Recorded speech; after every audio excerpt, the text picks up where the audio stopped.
مکھی۔ حضرت ابن سیرین رحمۃ اللہ علیہ نے فرمایا ہے کہ خواب میں مکھی کمینہ اور مفلس شخص ہے۔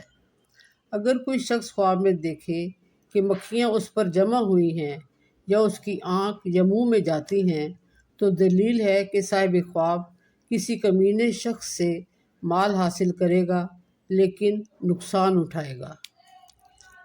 اگر کوئی شخص خواب میں دیکھے کہ مکھی اس کے کان میں گھسی ہے تو دلیل ہے کہ کسی کمینے شخص سے بری بات سنے گا جس سے اس کو دل کو رنج پہنچے گا اور وہ پریشان ہوگا۔ خواب میں مکھی کی بنبناہٹ یعنی آواز سننا لوگوں کے شور سننے پر تعویل ہے۔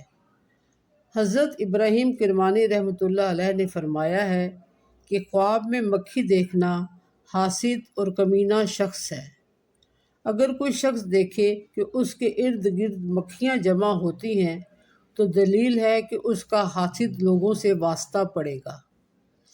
خواب میں اپنے گھر میں بہت سی مکھیاں دیکھنا اس امر کی طرف اشارہ کرتا ہے کہ لوگ اس کی باتیں کریں گے، اور اگر کوئی خواب میں دیکھے کہ مکھیاں اس کو کاٹتی ہیں تو یہ اہل خانہ پر حسد کرنے والوں کی طرف اشارہ ہے۔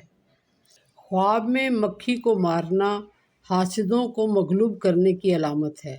اگر کوئی شخص خواب میں دیکھے کہ مکھیاں زمین کے نیچے جاتی ہیں تو حاسد صاحب خواب کا جمع کیا ہوا مال لے لیں گے اور اس کو نقصان دیں گے۔